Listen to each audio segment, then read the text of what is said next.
Assalamualaikum warahmatullahi wabarakatuh. Kami dari kelompok 6 ingin mempresentasikan hasil diskusi kami yang berjudul Persamaan Dasar Akuntansi, Keuangan Syariah dan Analisis Transaksi, yang beranggotakan Rizky Bagus Prakoso, Hamisa Junior Latesa, Nabila Arista Anggraeni, Krisena Abista Widiastama, Mega Ferliani, Agustina Wulandari. Yang pertama itu ada akad salam.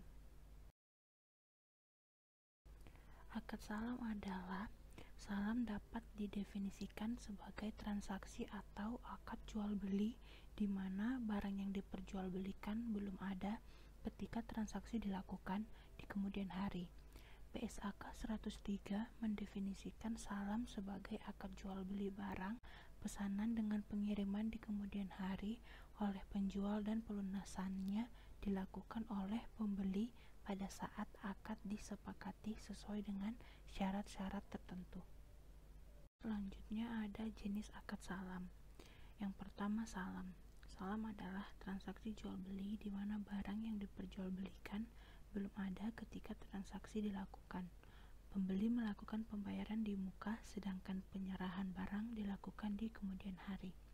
Yang kedua ada salam paralel. Salam paralel artinya melaksanakan dua transaksi saham yaitu antara pemesan, pembeli, dan penjual serta antara penjual dengan pemasok atau supplier atau pihak ketiga lainnya. Hal ini terjadi ketika penjual tidak memiliki barang pesanan dan memesan kepada pihak lain untuk menyediakan barang pesanan tersebut. Selanjutnya adalah dasar syariah. Sumber hukum akad salam. Yang pertama ada Al-Quran. Hai orang-orang beriman, apabila kamu bermuamalah tidak secara tunai untuk waktu yang ditentukan, hendaknya kamu menuliskannya dengan benar.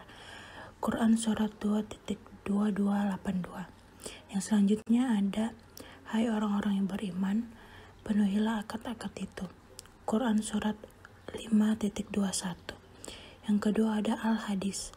Barang siapa melakukan salam, hendaknya ia melakukannya dengan takaran yang jelas dan timbangan yang jelas pula untuk jangka waktu yang diketahui. Selanjutnya ada 3 hal yang di dalamnya terdapat keberkahan: jual beli secara tangguh, mudharabah, dan menabur gandum dengan tepung untuk keperluan rumah, bukan untuk dijual. Yang selanjutnya ada rukun dan ketentuan akad Islam. Pelaku terdiri atas penjual atau muslam ilahi dan pembeli al-muslam. Pelaku adalah cakap, hukum, dan baik. Yang kedua adalah objek akad. Ketentuan syariah yang terkait dengan modal salam yaitu sebagai berikut.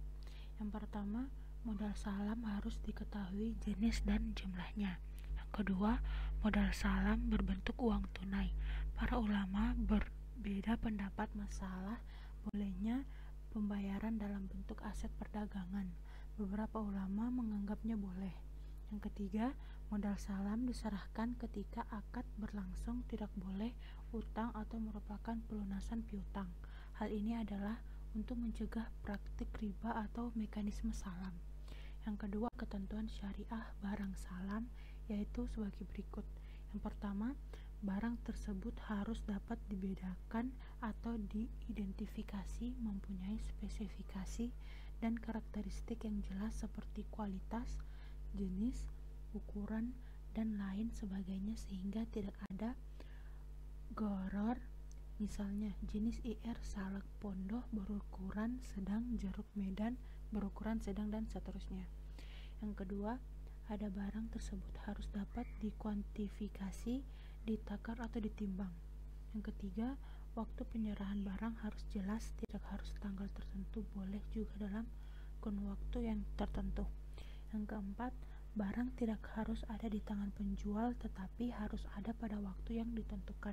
Yang kelima, apabila barang yang dipesan tidak ada pada waktu yang ditentukan, akad menjadi fasak atau rusak dan pembeli dapat memilih apakah menunggu sampai dengan barang yang pesan tersedia atau membatalkan akad sehingga penjual harus mengembalikan dana yang telah diterima.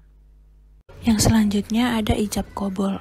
Ijab qabul adalah penyataan dan ekspresi saling ridho atau rela di antara pihak-pihak pelaku akad yang dilakukan secara verbal, tertulis, melalui korespondensi atau menggunakan cara-cara komunikasi modern. Yang keenam, apabila barang yang dikirim cacat atau tidak sesuai dengan yang disepakati dalam akad, maka pembeli boleh melakukan khiyar atau memilih untuk menerima atau menolak. Yang ketujuh, apabila barang yang dikirim memiliki kualitas yang lebih baik, maka penjual tidak boleh meminta tambahan pembayaran dan hal ini dianggap sebagai pelayanan kepuasan pelanggan.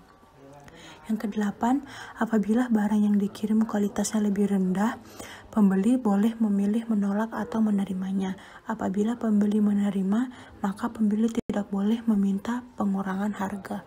Yang kesembilan, barang boleh dikirim sebelum jatuh tempo asalkan disetujui oleh kedua belah pihak dan dengan syarat kualitas dan jumlah barang sesuai dengan kesepakatan dan tidak boleh menuntut penambahan harga.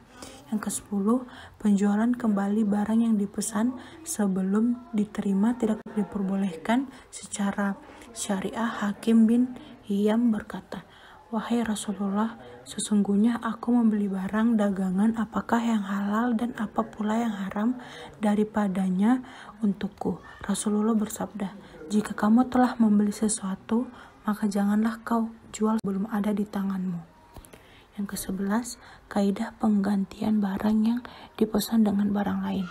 Para ulama melarang penggantian spesifikasi barang yang tidak sesuai dengan spesifikasi yang dipesan dengan barang lainnya. Bila barang tersebut diganti dengan barang yang memiliki spesifikasi dan kualitas yang sama, tetapi sumbernya berbeda, pada ulama membolehkannya. Yang ke-12, apabila tempat penyerahan barang tidak disebutkan, akad tetap sah. Namun, sebaiknya dijelaskan dalam akad. Apabila tidak disebutkan, maka harus dikirimkan ke tempat yang menjadi kebiasaan, misalnya gudang pembeli. Berakhirnya akad salam. Yang pertama, barang yang dipesan tidak ada pada waktu yang ditentukan. Yang kedua, barang yang dikirim cacat atau tidak sesuai dengan yang disepakati dapat dalam akad. Yang ketiga, barang yang dikirim kualitasnya lebih rendah dan pembeli memilih untuk menolak atau membatalkan akad. Yang keempat, barang yang dikirim kualitasnya tidak sesuai akad tetapi pembeli menerimanya. Yang kelima, barang diterima. Perlakuan akuntansi PSAK 103. Akuntansi untuk pembeli. Yang pertama, pengakuan piutang salam. Piutang salam diakui pada saat modal usaha salam dibayarkan atau dialihkan kepada penjual. Modal usaha salam disajikan sebagai piutang salam. Yang kedua, pengukuran modal usaha salam. Modal salam dalam bentuk kas diukur sebesar jumlah yang dibayarkan. Jurnalnya, debitnya piutang salam, kreditnya kas. Modal usaha salam dalam bentuk usaha non-kas diukur sebesar nilai wajar. Selisih antara nilai wajar dan nilai tercatat modal usaha non-kas yang diserahkan diakui sebagai keuntungan atau kerugian pada saat penyerahan modal usaha tersebut. Yang pertama, pencatatan apabila nilai wajar lebih kecil dari nilai tercatat. Jurnalnya, debitnya piutang salam, debitnya lagi kerugian, kreditnya aset non-kas. Yang kedua, pencatatan apabila nilai wajar lebih besar dari nilai tercatat. Debitnya piutang salam, kreditnya aset non-kas, kreditnya lagi keuangan. Yang ketiga, penerimaan barang pesanan. Yang pertama, jika barang pesanan sesuai dengan akad, maka dinilai sesuai nilai yang disepakati. Jurnalnya, debit aset salam, kreditnya piutang salam. Yang kedua, jika barang pesanan berbeda kualitasnya. Yang pertama, nilai wajar dari barang pesanan yang diterima nilainya sama atau lebih tinggi dari nilai barang pesanan yang tercantum dalam akad. Maka barang pesanan yang diterima diukur sesuai dengan nilai akad. Jurnalnya, debit aset salam, kreditnya piutang salam. Jika nilai wajar dari barang pesanan yang diterima lebih rendah dari nilai barang pesanan yang tercantum dalam akad, maka barang pesanan yang diterima diukur sesuai dengan nilai wajar pada saat diterima dan selisihnya diakui sebagai kerugian. Jurnalnya, debitnya persediaan aset salam diukur pada nilai wajar, debitnya lagi kerugian salam, kreditnya piutang salam. Jika pembeli tidak menerima sebagian atau seluruh barang pesanan pada tanggal jatuh tempo pengiriman, maka yang pertama, jika tanggal pengiriman diperpanjang, maka nilai tercatat piutang salam sebesar bagian yang belum dipenuhi sesuai dengan nilai yang tercantum dalam akad dan jurnal atas bagian barang pesanan yang diterima. Jurnalnya, debitnya aset salam sebesar jumlah yang diterima, kreditnya piutang salam. Yang kedua, jika akad salam dibatalkan sebagian atau seluruhnya dan pembeli mempunyai jaminan atas barang pesanan serta hasil penjualan, jaminan tersebut lebih kecil dan nilai piutang salam, maka selisih antara nilai tercatat piutang salam dan hasil penjualan jaminan tersebut diakui sebagai piutang kepada penjual. Jurnalnya, piutang lain-lain penjual, kreditnya piutang salam. Yang ketiga, jika akad salam dibatalkan sebagian atau seluruhnya dan pembeli mempunyai jaminan atas barang pesanan serta penjualan, jaminan tersebut lebih kecil dari nilai piutang salam, maka selisih antara nilai tercatat piutang salam dan hasil penjualan jaminan tersebut diakui sebagai piutang kepada penjual. Jurnalnya, debitnya kas, debitnya lagi piutang lain-lain penjual, kreditnya piutang salam. Jika hasil penjualan jaminan tersebut lebih besar dari nilai tercatat piutang salam, maka selisihnya menjadi hak penjual. Yang keempat, denda yang diterima dan diberikan oleh pembeli diakui sebagai bagian dari kebijakan. Debitnya dana kebijakan kas, kreditnya dana kebijakan pendapatan denda. Denda hanya boleh dikenakan kepada penjual yang mampu menyelesaikan kewajibannya, tetapi sengaja tidak melakukannya lalai. Hal ini tidak berlaku bagi penjual yang tidak mampu melunasinya kewajibannya karena force majeure. Yang kelima, ada penyajian. Yang pertama, pembelian menyajikan modal usaha saham yang diberikan sebagai piutang salam. Yang kedua, piutang yang harus dilunasi oleh penjual karena tidak dalam memenuhi kewajibannya dalam transaksi salam. Yang ketiga, persediaan yang diperoleh melalui transaksi salam diukur sebesar nilai terendah biasa perolehan atau nilai bersih yang dapat direalisasi. Yang keenam, pengungkapan. Yang pertama, besarnya modal usaha saham, baik yang dibiayai sendiri maupun yang dibiayai secara bersama-sama dengan pihak lain. Yang kedua, jenis dan kuantitas barang pesanan. Yang ketiga, pengungkapan lain sesuai dengan PSAK nomor 101 tentang penyajian laporan keuangan. Yang selanjutnya adalah akuntansi untuk penjual. Yang pertama, pengakuan kewajiban salam. Kewajiban salam diakui pada saat penjual menerima modal usaha salam. Modal usaha yang diterima disajikan sebagai kewajiban salam. Yang kedua, pengukuran kewajiban salam. Jika modal usaha salam dalam bentuk kas diukur sebesar jumlah yang diterima. Jurnalnya, debit kas, kredit utang salam. Jika modal usaha salam dalam bentuk aset non kas diukur sebesar nilai wajar. Jurnalnya, debitnya aset non kas, kreditnya utang salam. Yang ketiga, kewajiban salam dihentikan pengakuannya pada saat penyerahan barang kepada pembeli.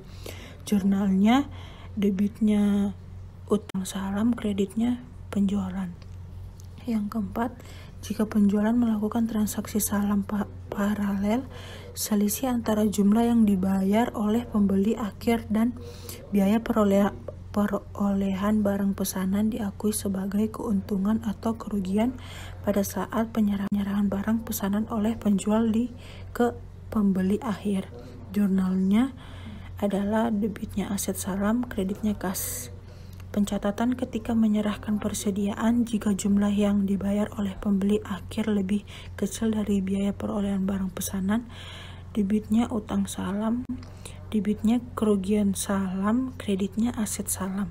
Pencatatan ketika menyerahkan persediaan jika jumlah yang dibayar oleh pembeli akhir lebih besar dari biaya perolehan barang pesanan. Jurnalnya itu debitnya utang salam, kreditnya aset salam, kreditnya lagi keuntungan salam. Yang kelima, pada akhir periode laporan keuangan, persediaan yang diperoleh melalui transaksi salam diukur sebesar nilai terendah biaya perolehan atau nilai bersih yang didapat direalisasi. Apabila nilai bersih yang dapat direalisasi lebih rendah dari biaya perolehan, maka selisihnya diakui sebagai kerugian. Yang keenam, penyajian. Penjual menyajikan modal usaha salam yang diterima sebagai kewajiban salam. Yang ketujuh, pengungkapan.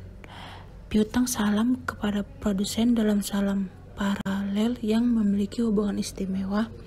Yang kedua, jenis dan kuantitas barang pesanan. Yang ketiga, pengungkapan lain sesuai dengan PSAK nomor 101 tentang penyajian laporan keuangan syariah. Ilustrasi akuntansi akad salam.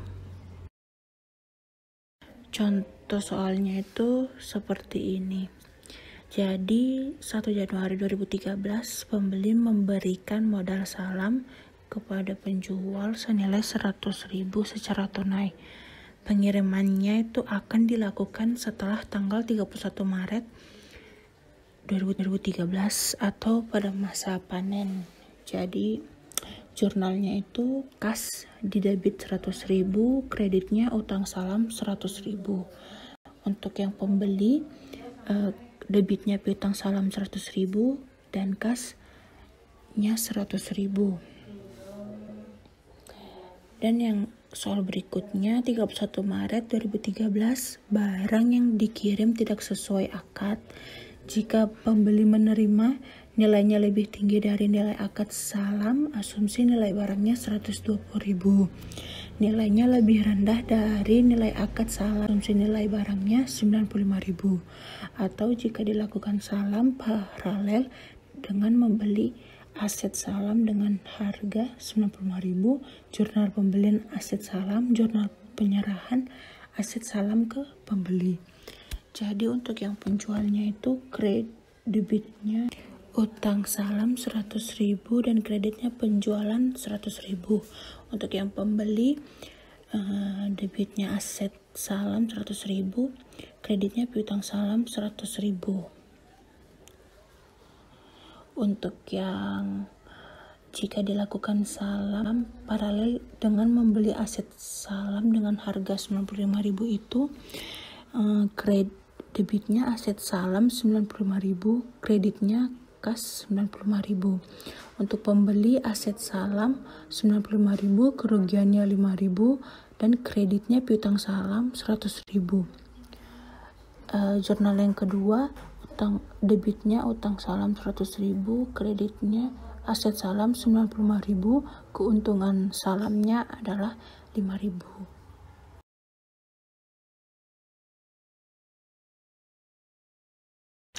Akad istinah. Bai al-istinah atau disebut dengan akad istinah adalah akad jual beli dalam bentuk pemesanan pembuatan barang tertentu dengan kriteria dan persyaratan tertentu yang disepakati antara pemesan dan penjual. Shani akan menyediakan barang yang dipesan sesuai dengan spesifikasi yang telah disepakati, di mana ia dapat menyiapkan sendiri atau melalui pihak lain. Dasar syariah. Rukun dan ketentuan akad istinah. Yang pertama ada pelaku, yang kedua objek akad, yang ketiga ijab qabul atau serah terima. Objek akad. Yang pertama ketentuan tentang pembayaran. Alat bayar harus diketahui jumlah dan bentuknya, baik berupa uang, barang, atau manfaat, demikian juga dengan cara pembayarannya. Harga yang telah ditetapkan dalam akad tidak boleh berubah, akan tetapi apabila setelah akad ditandatangani pembeli mengubah spesifikasi dalam akad, maka penambahan biaya akibat perubahan ini menjadi tanggung jawab pembeli. Pembayaran dilakukan sesuai dengan kesepakatan. Pembayaran tidak boleh berupa pembebasan utang. Yang kedua ada ketentuan tentang barang. Pertama, barang pesanan harus jelas spesifikasinya, jenis, ukuran, mutu, sehingga tidak ada lagi jahala dan perselisihan dapat dihindari. Yang kedua, barang pesanan diserahkan kemudian. Yang ketiga, waktu dan penyerahan pesanan harus ditetapkan berdasarkan kesepakatan. Yang keempat, barang pesanan yang belum diterima tidak boleh dijual. Yang kelima, tidak boleh menukar barang kecuali dengan barang sejenis sesuai dengan kesepakatan. Yang keenam, dalam hal terdapat cacat atau barang tidak sesuai dengan kesepakatan, pemesan memiliki hak khiyar, hak memilih untuk melanjutkan atau membatalkan akad. Yang terakhir, dalam pemesanan sudah dikerjakan dengan kesepakatan, hukumnya mengikat, tidak boleh dibatalkan, sehingga penjual tidak dirugikan karena ia telah menjalankan kewajibannya sesuai dengan kesepakatan. Ijab qabul atau serah terima. Adanya pernyataan dan ekspresi saling ridha atau rela di antaranya pihak-pihak akad yang dilakukan secara verbal, tertulis, melalui korespondensi atau menggunakan cara-cara komunikasi modern. Yang pertama ada pelaku. Pelaku harus cakap hukum dan balik. Perlakuan akuntansi PSAK 106. Akuntansi untuk penjual, yaitu 1. Biaya perolehan atau istisna terdiri atas A. Biaya langsung, B. Biaya tidak langsung, C. Khusus untuk istisna paralel. 2. Yaitu jika pembeli melakukan pembayaran sebelum tanggal jatuh tempo dan penjual memberikan potongan, maka potongan tersebut sebagai pengurangan pendapatan istisna. 3. Pengakuan pendapatan dapat diakui dengan 2 metode, yaitu 1. Metode persentase penyelesaian, yang kedua yaitu metode akad atau selesai. Nah, yang keempat yaitu untuk metode persentase penyelesaian, pengakuan pendapatan dilakukan sejumlah bagian nilai akad yang sebanding dengan pekerjaan yang telah diselesaikan tersebut diakui sebagai pendapatan istisna pada periode yang bersangkutan. Yang kelima, untuk metode persentase penyelesaian, bagian margin keuntungan istisna yang diakui selama periode pelaporan tambahan kepada hasil istisna dalam penyelesaian. 6. Untuk metode persentase penyelesaian, pada akhir periode harga pokok istisna diakui sebesar biaya istisna yang telah dikeluarkan sampai periode tersebut. 7. Untuk metode akad selesai, tidak ada pengakuan pendapatan, harga pokok, dan keuntungan sampai dengan pekerjaan telah dilakukan. 8. Jika besar kemungkinan terjadi bahwa total biaya perolehan istisna akan melebihi pendapatan istisna, maka taksiran kerugian harus segera diakui. 9. Pada saat penagihan baik metode persentase penyelesaian atau akad selesai. 10. Pada penerimaan tagihan. 11. Penyajian. Penjualan menyajikan laporan keuangan. Hal-hal berikut: A. Piutang istisna yang berasal dari transaksi istisna sebesar jumlah yang belum dilunasi oleh pembeli akhir. B. Termin istisna yang berasal dari transaksi istisna sebesar jumlah tagihan termin penjual kepada pembeli akhir. 12. Pengungkapan. Penjualan pengungkapan transaksi istisna dalam laporan keuangan, tetapi tidak dibatas pada A. Metode akuntansi yang digunakan dalam pengukuran pendapatan kontrak istisna. B. Metode yang digunakan dalam penentuan persentase penyelesaian kontrak yang sedang berjalan. C. Rincian piutang istisna berdasarkan jumlah, jangka waktu, dan kualitas piutang. D. Pengungkapan yang diperlukan sesuai PSAK nomor 101 tentang penyajian laporan keuangan syariah. Selanjutnya, akuntansi untuk pembeli. Pembeli mengakui aset istisna dalam penyelesaian sebesar jumlah termin yang ditagih oleh penjual dan sekaligus mengakui utang istisna kepada penjual. Kedua, aset istisna yang diperoleh melalui transaksi istisna dengan pembayaran tangguh lebih dari 1 tahun diakui sebesar biaya perolehan tunai. 3. Beban istisna tangguhan diamortisasi secara proporsional sesuai dengan porsi pelunasan utang istisna. 4. Jika barang pesanan terlambat diserahkan karena kelalaian atau kesalahan penjual dan mengakibatkan kerugian pembeli, maka kerugian tersebut dikurangkan dari garansi penyelesaian proyek yang telah diserahkan penjual. 5. Jika pembeli menolak menerima barang pesanan karena tidak sesuai dengan spesifikasi dan tidak memperoleh kembali seluruh jumlah uang yang telah dibayarkan kepada penjual, maka jumlah yang belum diperoleh kembali diakui sebagai piutang jatuh tempo kepada penjual dan jika diperlukan dibentuk penyisihan kerugian piutang. 6. Jika pembeli menerima barang pesanan yang tidak sesuai dengan spesifikasi, maka barang pesanan tersebut diukur dengan nilai yang lebih rendah antara nilai wajar dan biaya perolehan. 7. Penyajian. Pembeli menyajikan dalam laporan keuangan hal-hal sebagai berikut. 1. Utang istisna sebesar tagihan dari produsen atau kontraktor yang belum dilunasi. B. Aset istisna dalam penyelesaian sebesar 1. Persentase penyelesaian dari nilai kontrak penjualan kepada pembeli akhir jika istisna paralel atau kapitalisasi biaya perolehan jika istisna. B. Pembeli mengungkapkan transaksi istisna dalam laporan keuangan tetapi tidak terbatas pada A. Rincian utang istisna berdasarkan jumlah dan jangka waktu. B. Pengungkapan yang diperlukan sesuai PSAK nomor 101 setelah penyajian laporan keuangan syariah. Selanjutnya, yaitu bab 12, akad ijirah. Sebelumnya perkenalkan, nama saya Mega Verliani, NPM 1901020047. Yaitu pengertian akad ijarah. Menurut Sayyid Sabiq dalam Fikih Sunnah, al-ijarah berasal dari kata al-ajru yang berarti ganti atau kompensasi. Ijarah dapat didefinisikan sebagai akad pemindah hak guna atau manfaat atas suatu barang atau jasa dalam waktu tertentu, dengan pembayaran upah sewa atau ujrah tanpa diikuti dengan pemindahan kepemilikan atas barang itu sendiri. Ijarah. Yang pertama, berdasarkan objek yang disewakan, ijarah dapat dibagi dua, yaitu 1. Manfaat atas aset yang tidak bergerak seperti rumah atau aset bergerak seperti mobil, motor, pakaian, dan sebagainya. Kedua, manfaat atas jasa berasal dari hasil karya atau dari pekerjaan seseorang. Berdasarkan PSAK 107, ijarah dapat dibagi menjadi 3. Yang pertama, ijarah merupakan sewa menyewa objek ijarah tanpa perpindahan risiko dan manfaat yang terkait kepemilikan aset terkait dengan atau wa'ad untuk memindahkan kepemilikan dari pemilik mukjir kepada penyewa muktajir pada saat tertentu. 2.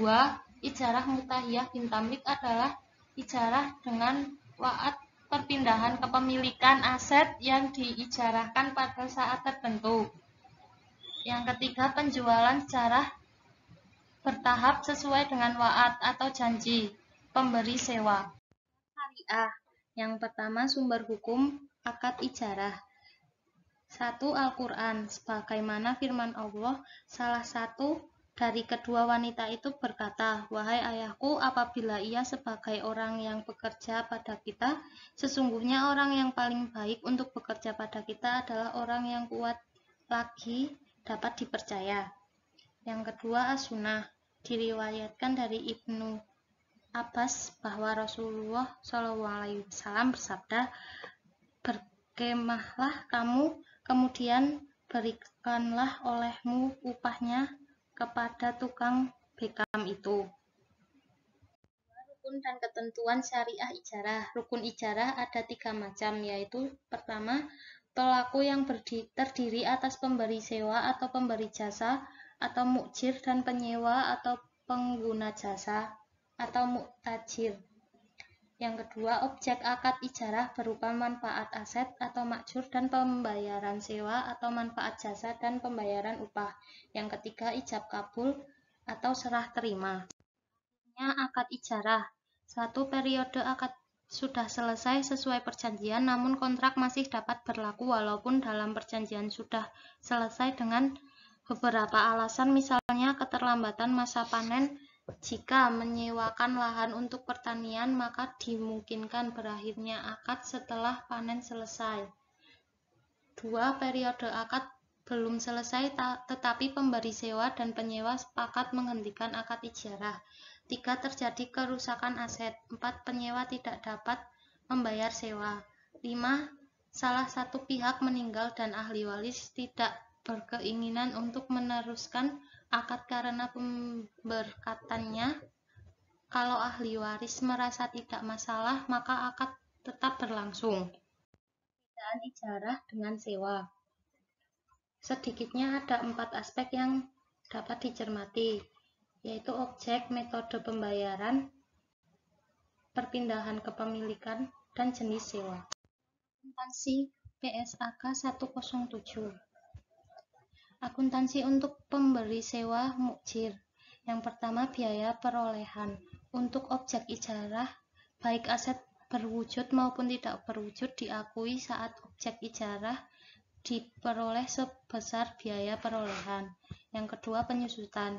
Jika aset ijarah tersebut dapat disusutkan atau diamortisasikan, maka penyusutan akan amortisasinya diperlakukan sama untuk aset sejenis selama umur manfaatnya atau umur ekonomisnya.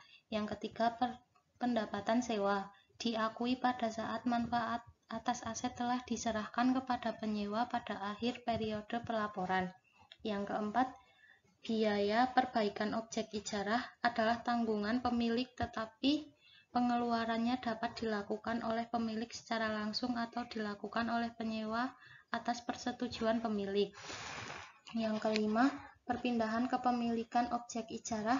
Dalam ijarah muntahiyah bin tamlik dapat dilakukan dengan cara hibah, penjualan sebelum berakhir masa, dan penjualan setelah masa akad. Pendapatan ijarah disajikan secara neto setelah dikurangi beban-beban yang terkait, misalnya beban penyusutan, beban pemeliharaan, dan beban perbaikan, dan sebagainya. Yang ketujuh, pengungkapan. Pemilik mengungkapkan dalam laporan keuangan tersebut terkait transaksi ijarah dan ijarah muntahiyah bin tamlik. Akuntansi untuk penyewa muktajir. Beban sewa diakui selama masa akad pada saat manfaat aset telah diterima. Yang kedua, biaya pemeliharaan objek ijarah yang disepakati dalam akad menjadi tanggungan penyewa diakui sebagai beban pada saat terjadinya. Yang ketiga, perpindahan kepemilikan. Dalam ijarah muntahiyah bin tamlik dapat dilakukan dengan cara hibah, pembelian sebelum masa akad berakhir, pembelian setelah masa akad berakhir, dan pembelian objek ijarah secara bertahap. Al-syaraf secara etimologi artinya al-ziyadah atau penambahan, al-adl atau seimbang, penghindaran, pemalingan penukaran, atau transaksi jual beli. Kadang-kadang al-syaraf dipahami berasal dari kata syarafa yang artinya membayar dengan penambahan. Syaraf adalah perjanjian jual beli suatu valuta dengan valuta lainnya. Atau syaraf atau money changing adalah menjual nilai sesuatu dengan nilai sesuatu yang lain. meliputi emas dengan emas, perak dengan perak, dan emas dengan perak. Dari beberapa definisi tersebut, dapat disimpulkan bahwa al-sarf ialah penukaran antara uang satu dengan uang lain yang sejenis, atau mata uang satu dengan mata uang yang lain. Setelah beberapa jenis mata uang telah dibuat, maka mata uang kertas wajib menggantikan fungsi emas dan perak, yang mana emas dan perak inilah yang dulu dipakai sebagai alat tukar. Dengan demikian, mata uang kertas menjadi satu-satunya satuan hitung dan sarana perantara dalam tukar-menukar. Mata uang kertas menjadi nilai harga sebagaimana halnya emas dan perak. Oleh sebab itu, hukum tukar-menukar mata uang kertas dalam hukum Islam diistilahkan dengan kata al-sarf, sebagaimana halnya emas dan perak. Praktek al-sarf hanya terjadi dalam transaksi jual-beli, di mana praktek ini diperbolehkan dalam Islam berdasarkan firman Allah, Quran Surah Al-Baqarah ayat 275. Di samping itu, Nabi juga bersabda, yang artinya Nabi melarang menjual perak dengan perak, emas dengan emas, kecuali seimbang. Dan Nabi memerintahkan untuk menjual emas dengan perak sesuka kami, dan menjual perak dengan emas sesuka kami. Pertukaran uang yang nilainya tidak sama rata maka hukumnya haram. Syarat ini berlaku pada pertukaran uang yang satu jenis, sedangkan pertukaran uang yang jenisnya berbeda maka diperbolehkan. Misalnya menukar mata uang dolar Amerika dengan dolar Amerika, maka nilainya harus sama. Namun apabila menukar mata uang dolar Amerika dengan rupiah, maka tidak disyaratkan. Dalam hal ini diperbolehkan menukar mata uang asing dikarenakan nilai tukar mata uang asing di masing-masing negara di dunia ini berbeda nilainya. Maka dari itu tidak sah hukumnya apabila di dalam transaksi pertukaran uang terdapat kelebihan atau penundaan pembayaran, baik penundaan tersebut berasal dari satu pihak atau disepakati oleh kedua belah pihak. Syarat ini terlepas dari apakah pertukaran itu antara mata uang yang sejenis maupun mata uang yang berbeda. Dalam pertukaran mata uang asing memiliki 4 rukun. Yang pertama yaitu serah terima sebelum iftira. Maksudnya yaitu transaksi tukar menukar dilakukan sebelum kedua belah pihak berpisah. Hal ini berlaku pada penukaran mata uang yang sejenis maupun berbeda. Oleh karena itu, kedua belah pihak harus melakukan serah terima sebelum keduanya berpisah meninggalkan tempat transaksi dan tidak boleh menunda pembayaran salah satu antara keduanya. Apabila persyaratan ini tidak dipenuhi, maka jelas hukumnya tidak sah. Yang kedua, al-tamatsul atau sama rata. Pertukaran uang yang nilainya tidak sama rata, maka hukumnya haram. Syarat ini berlaku pada pertukaran uang yang satu atau sama jenis. Sedangkan pertukaran uang yang jenisnya berbeda maka diperbolehkan. Misalnya yaitu menukar mata uang dolar Amerika dengan dolar Amerika, maka nilainya harus sama. Apabila menukar mata uang dolar Amerika dengan rupiah, maka tidak disyaratkan atau al-tamatsul. Yang ketiga, pembayaran dengan tunai. Tidak sah hukumnya apabila di dalam transaksi pertukaran uang terdapat penundaan pembayaran, baik penundaan tersebut berasal dari satu pihak atau disepakati oleh kedua belah pihak. Syarat ini terlepas dari apakah pertukaran itu antara mata uang yang sejenis maupun mata uang berbeda. Yang keempat, tidak mengandung akad khiyar syarat.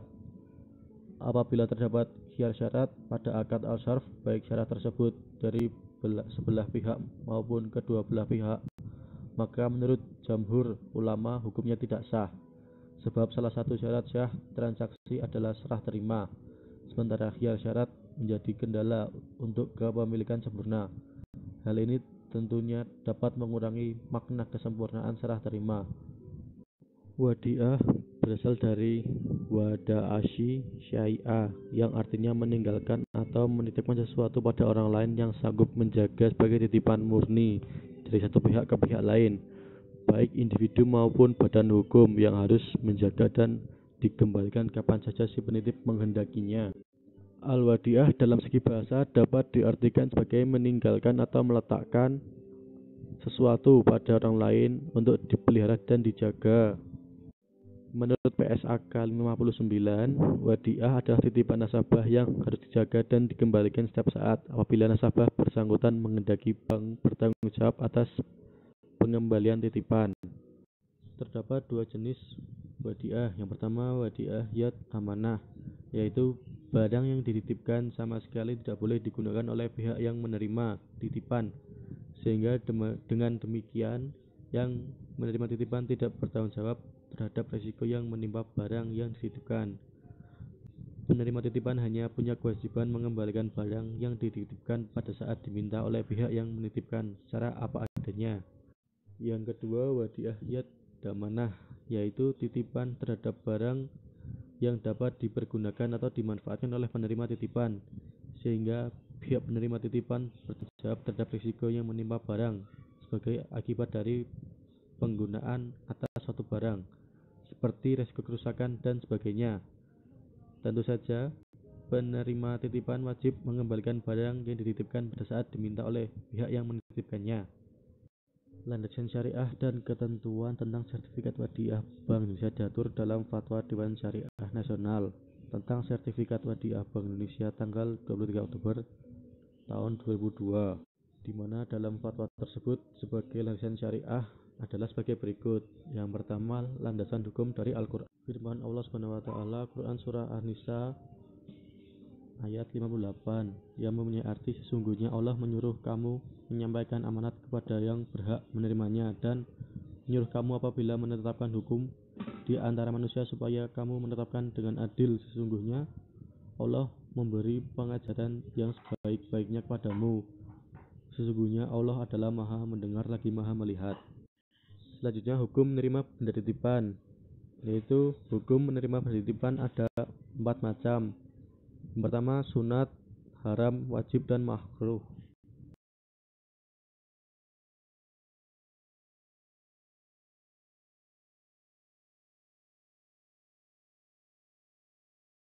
Wakalah berasal dari kata wazan wakalah yakilu waklan, yang berarti menyerahkan atau mewakilkan urusan, sedangkan wakalah adalah pekerjaan wakil. Al-wakalah juga berarti penyerahan dan pemeliharaan. Menurut kalangan Syafi'iyah, arti wakalah adalah ungkapan untuk penyerahan kuasa kepada orang lain supaya melaksanakan sesuatu dari jenis pekerjaan yang digantikan dan dapat dilakukan oleh pemberi kuasa. Dengan ketentuan tersebut dilaksanakan pada saat pemberi kuasa masih hidup. Wakalah dalam arti harfiah adalah menjaga, menahan, atau penerapan keahlian atau perbaikan atas nama orang lain.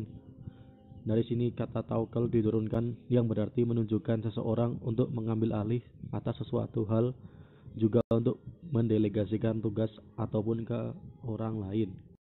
Landasan hukum wakalah adalah sebagai berikut. Yang pertama, Al-Quran. Salah satu dasar dibolehkannya wakalah adalah firman Allah SWT yang berkenaan dengan kisah Ashabul Kahfi.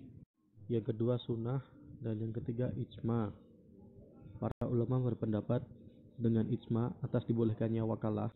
Mereka mensunahkan wakalah dengan alasan bahwa wakalah termasuk jenis ta'awun atau tolong-menolong atas dasar kebaikan dan takwa. Wakalah bukanlah akad yang berlaku abadi, tetapi bisa menjadi batal atau dibatalkan. Dalam hal ini ada beberapa hal yang menyebabkan wakalah itu batal dan berakhir, meliputi yang pertama, ketika salah satu pihak yang berwakalah itu wafat atau gila. Yang kedua, apabila maksud yang terkandung dalam wakalah itu sudah selesai pelaksanaannya atau dihentikan dari pekerjaan tersebut. Yang ketiga, diputuskannya wakalah tersebut oleh salah satu pihak yang menerima kuasa dan berakhir karena hilangnya kekuasaan atau hak pemberi kuasa atas sesuatu objek yang dikuasakan. Yang keempat, dihentikannya aktivitas atau pekerjaan yang dimaksud oleh kedua belah pihak. Yang kelima, pembatalan akad oleh pemberi kuasa terhadap penerima kuasa yang diketahui oleh penerima kuasa. Yang keenam, penerima kuasa mengundurkan diri dengan sepengetahuan pemberi kuasa. Yang ketujuh, gugurnya hak pemilikan atas barang bagi pemberi kuasa.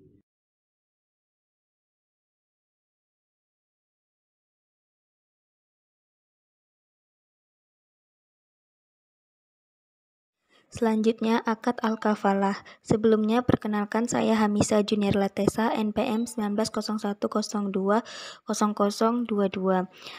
Nah, pengertian akad kafalah. Kafalah disebut juga damam atau jaminan, hamalah, beban, dan zamaah, tunggangan. Said Sabiq 1997. Akad kafalah yaitu perjanjian pemberian jaminan yang diberikan oleh penanggung atau kafiil kepada pihak ketiga atau makful lahu untuk memenuhi kewajiban pihak kedua atau pihak yang ditanggung makful annahu ashil. Secara teknis, akad kafalah merupakan perjanjian antara seseorang yang memberikan penjaminan atau penjamin kepada seseorang kreditur yang memberikan utang kepada seorang debitur, di mana utang debitur akan dilunasi oleh penjamin apabila debitur tidak membayar utangnya. 2. Yaitu sunnah. Dari Abi Humamah bahwa Rasulullah SAW bersabda, penjamin adalah orang yang berkewajiban mesti membayar. Hadis riwayat Abu Dawud At-Tirmizi. Yang kedua, telah dihadapkan kepada Rasulullah mayat seorang laki-laki untuk disolatkan. Rasulullah bertanya, apakah dia mempunyai warisan? Para sahabat menjawab, tidak. Rasulullah bertanya lagi, apakah dia mempunyai utang? Para sahabat menjawab, iya, sejumlah 3 dinar. Rasulullah pun menyuruh para sahabat untuk mensolatkannya, tetapi beliau sendiri tidak. Abu Qatadah lalu berkata, saya menjamin utangnya ya Rasulullah. Maka Rasulullah pun mensolatkan mayat tersebut. Hadis riwayat Bukhari. Sumber hukum akad al-kafalah yaitu 1. Al-Quran. Terdapat dalam surat ketiga ayat 37, yang artinya, dan dia Allah menjadikan Zakaria sebagai penjaminnya, atau Maryam. Selanjutnya yaitu terdapat pada Quran surah 12 ayat ke-72, yang artinya, dan bagi siapa yang dapat mengembalikannya akan memperoleh bahan makanan atau seberat beban unta, dan aku menjamin terhadapnya. Rukun dan ketentuan syariah. Rukun kafalah ada 3, yaitu sebagai berikut. 1. Pelaku yang terdiri atas pihak penjamin, pihak yang berutang, dan pihak yang berpiutang. 2. Objek akad berupa tanggungan pihak yang berutang baik berupa barang, jasa, maupun pekerjaan. 3. Ijab qabul atau serah terima. Yang selanjutnya yaitu ketentuan syariah, yaitu sebagai berikut. 1. Pelaku pihak penjamin atau disebut dengan kafiil, yaitu balik, dewasa, dan berakal, berakhlak penuh untuk melakukan tindakan hukum dalam urusan hartanya dan rela atau ridho dengan tanggungan kafalah tersebut. B. Pihak orang yang berutang atau disebut dengan ashil makful anhu, yaitu 1. Sanggup menyerahkan tanggungannya atau utang kepada penjamin. 2. Dikenal oleh penjamin. Selanjutnya yaitu yang C, pihak orang yang berpiutang atau makful lahu, yaitu diketahui identitasnya, dapat hadir pada waktu akad atau memberikan kuasa. Yang ketiga yaitu berakal sehat. 2. Objek penjamin atau makful bihi. A. Merupakan tanggungan atau pihak orang yang berutang baik berupa uang, benda, maupun pekerjaan. B. Bisa dilaksanakan oleh penjamin. C. Harus merupakan utang pengikat yang tidak mungkin hapus kecuali setelah dibayar atau dibebaskan. D. Harus jelas nilai, jumlah, dan spesifikasinya. E. Tidak bertentangan dengan syariah. 3. Ijab qabul adalah pernyataan dan ekspresi saling ridho atau rela di antara pihak-pihak perlakuan akad yang dilakukan secara verbal tertulis melalui korespondensi atau menggunakan cara-cara komunikasi modern. Berakhirnya kafalah. 1. Ketika utang telah diselesaikan, baik oleh orang yang berutang atau oleh penjamin, atau jika kreditur menghadiahkan atau membebaskan utangnya kepada orang yang berutang. 2. Kreditur melepaskan utangnya kepada orang yang berutang, tidak pada penjamin. Maka penjamin juga bebas untuk tidak menjamin utang tersebut. Namun, jika kreditur melepaskan jaminan dari penjamin, bukan berarti orang yang berutang telah terlepas dari utang tersebut. 3. Ketika utang tersebut telah dialihkan atau transfer utang atau hawalah, dan khusus Ini baik orang terutang ataupun penjamin terlepas dari tuntunan utang tersebut. Keempat, ketika penjamin menyelesaikan ke pihak lain melalui proses arbitrase dengan krediturnya. Yang kelima, kreditur dapat mengakhiri kontrak kafalah walaupun penjamin tidak menyetujuinya. Perlakuan akuntansi al-kafalah bagi pihak penjamin. 1. Pada saat menerima imbalan tunai tidak berkaitan dengan jangka waktu. Yang kedua, pada saat menyebar beban. Bagi pihak yang meminta jaminan pada saat membayar beban. Qardul Hasan. Qardul Hasan adalah pinjaman tanpa dikenakan biaya atau hanya wajib membayar sebesar pokok uangnya. Pinjaman uang seperti inilah yang sesuai dengan ketentuan syariah atau tidak ada riba, karena kalau meminjamkan uang maka ia tidak boleh meminta pengembalian yang lebih besar dari pinjaman yang diberikan. Namun, si peminjam boleh saja atas kehendaknya sendiri memberikan kelebihan atas pokok pinjamannya. Pinjaman qard bertujuan untuk diberikan pada orang yang membutuhkan atau tidak memiliki kemampuan finansial, untuk tujuan sosial atau untuk kemanusiaan. Sumber hukum. 1. Al-Quran. Dan jika ia, orang yang berutang itu, dalam kesulitan, berilah tangguh sampai ia berkelampangan dan menyedekahkan sebagian atau semua utang itu lebih baik bagimu jika kamu mengetahui. Quran surat kedua ayat 280. As-Sunnah. Orang yang melepaskan seseorang muslim dari kesulitannya di dunia, Allah akan melepaskan kesulitannya di hari kiamat. Dan Allah senantiasa menolong hambanya selama ia suka menolong saudaranya. Hadis riwayat Muslim. Dan lebih banyak lagi hadis-hadis yang lainnya yang diriwayatkan hadis riwayat Muslim, hadis Bukhari. Rukun dan ketentuan syariah. Rukun qard hasan ada 3, yaitu sebagai berikut. 1. Pelaku yang terdiri dari pemberi dan penerima pinjaman. Kedua, objek akad berupa uang yang dipinjamkan. Yang ketiga yaitu ijab kabul atau serah terima. Ketentuan syariah yaitu sebagai berikut. 1. Pelaku harus cakap hukum dan balik. 2. Objek akad jelas nilai pinjamannya dan waktu pelunasannya.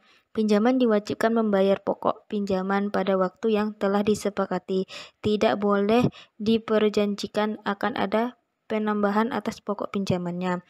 Apabila memang peminjam mengalami kesulitan keuangan, maka waktu peminjam dapat diperpanjang atau menghapuskan sebagian atau seluruh kewajibannya.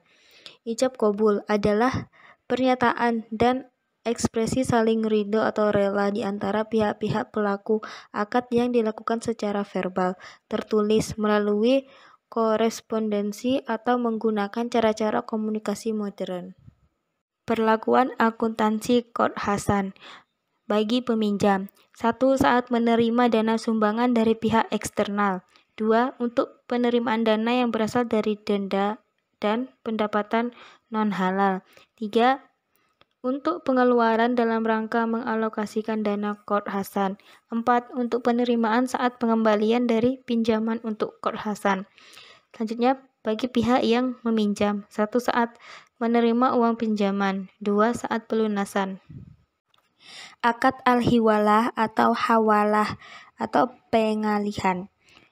Hawalah secara harfiah artinya pengalihan, pemindahan, perubahan warna kulit atau memikul sesuatu di atas pundak. Objek yang dialihkan dapat berupa utang atau piutang. Jenis akad ini pada dasarnya adalah akad tabaruk yang bertujuan untuk saling tolong-menolong untuk menggapai ridho Allah. Jenis akad hiwalah. Ditinjau dari segi objek, akad hiwalah dapat dibagi menjadi 2, yaitu 1. Apabila yang dipindahkan itu merupakan hak menagih piutang, maka pemindahan itu disebut hiwalah al-haq atau pemindahan hak anjak piutang. 2. Apabila yang dipindahkan itu kewajiban untuk membayar utang, maka pemindahan itu disebut hiwalah ad-dain atau pemindahan uang. Selanjutnya ditinjau dari sisi persyaratan, hiwalah dibagi menjadi 2, yaitu 1. Hawalah atau al-muqayyadah, pemindahan bersyarat, adalah hawalah di mana muhil adalah pihak yang berutang sekaligus berpiutang kepada muhal aliyah. 2. Hawalah al-mutlaqah atau Pemindahan mutlak adalah hawalah di mana muhil adalah pihak yang berutang setiap tidak berpiutang kepada mu'alaih. Sumber hukum.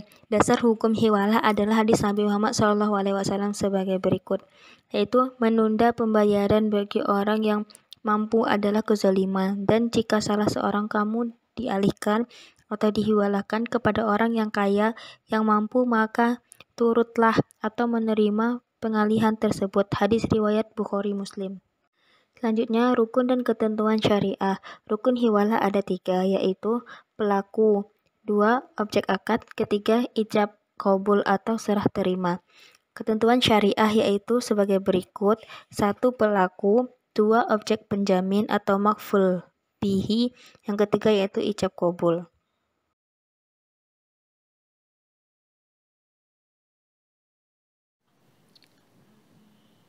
Dalam RAN ada 5 yang akan dibahas, yaitu pertama pengertian dasar hukum, kedua rukun, ketiga syarat, keempat manfaat, kelima contoh perhitungan.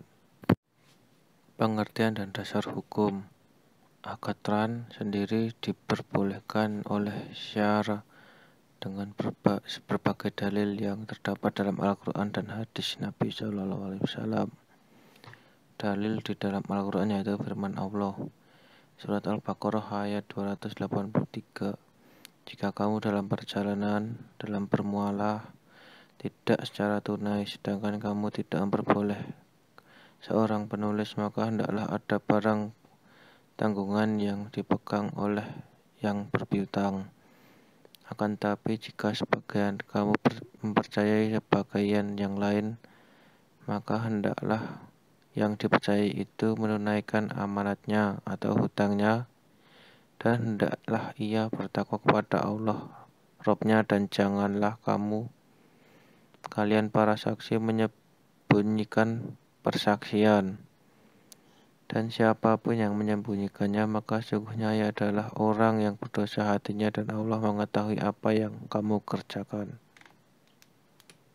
Diperbolehkannya aron juga dapat ditunjukkan dengan amalan Rasulullah, bahwa beliau pernah melakukan sistem gadai ini sebagaimana disaksikan Ummul Mukminin Aisyah radhiyallahu anhu. Sungguhnya Nabi SAW membeli dari seorang Yahudi bahan makanan dengan cara hutang dan menggadaikan baju besinya. Hadis riwayat Al-Bukhari nomor 2513 dan Muslim nomor 1603. Di dalam RAN atau gadai ada rukun dan syaratnya yang harus dipenuhi agar RAN tersebut sah dan tidak melanggar hukum Islam. Ada beberapa rukun RAN, yaitu yang pertama harus akad dan ijab qabul. Yang kedua harus ada barang yang digadaikannya atau dijadikan jaminan. Dan barang yang digadaikan itu harus dalam keadaan baik dan bukan barang yang bermasalah. Syarat RAN. Ada rohim dan murtahin. Rohim dan murtahin itu adalah pemberi dan penerima gadai. Pemberi dan penerima gadai itu haruslah orang yang sudah balik, sudah cukup untuk melakukan suatu perbuatan hukum sesuai dengan ketentuan syariat Islam. Dalam Islam dianjurkan jika kita ingin melakukan gadai, dianjurkan menggunakan gadai syariah, karena akan meminimalisir perbuatan riba. Dengan gadai syariah tidak ada riba yang ada di upah jasa titip barang yang kita jadikan jaminan tersebut, dan upah jasa titip barang tersebut tidak sebesar di gadai konvensional. Jadi gadai syariah tidak mengandung unsur riba. Sekian presentasi dari kelompok kami. Wassalamualaikum warahmatullahi wabarakatuh.